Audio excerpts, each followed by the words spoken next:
बिस्मिल्लाहिर्रहमानिर्रहीम। अस्सलाम वालेकुम दोस्तों, मैं उम्मीद करती हूँ आप सब लोग ठीक होंगे। अल्लाह पाक आप सबको अपनी हिफ्ज़ व ईमान में रखे, अपनी रहमतों के साए में रखे।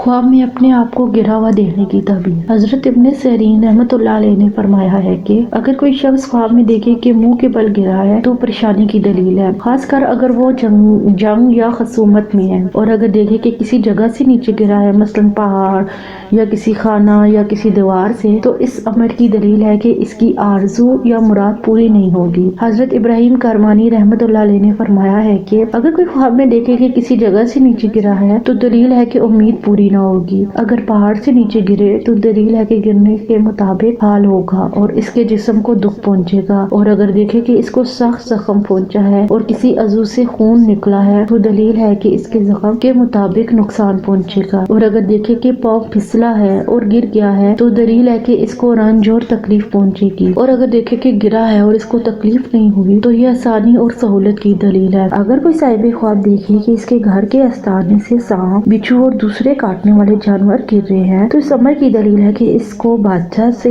या किसी हाकिम से गम पहुंचेगा।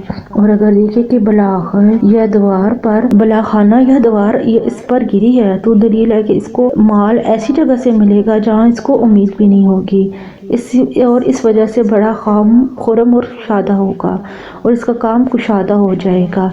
अल्लाह ताला ही बेहतरी को खूब जानता है। मैं उम्मीद करती हूँ आपको मेरे ख्वाब की तबीर सही लगी होगी। अगर आपको मेरे ख्वाब की तबीर सही लगती है तो प्लीज मेरे चैनल को सब्सक्राइब करें और मेरी वीडियो को लाइक एंड शेयर करें ताकि मेरी हौसला अफजाई हो और मैं आपके लिए मजीद ख्वाब की तबीर लेके आ सकूं। तो यहाँ पर मैं आपको एक बात बताती चलूं कि अगर आपने किसी भी किस्म के ख्वाब की तबीर पूछनी है तो आप मेरे यूट्यूब चैनल के कमेंट सेक्शन में या फेसबुक पेज के मैसेज सेक्शन में पूछ सकते हैं। मैं आपको आपके ख्वाब की तबीर बताने की पूरी कोशिश करूंगी। Thank you. अल्लाह हाफिज। तो हमें याद रखिएगा। अल्लाह पाक आप सबको भी अपने हिफ्ज़ व ईमान में रखे। अल्लाह हाफिज।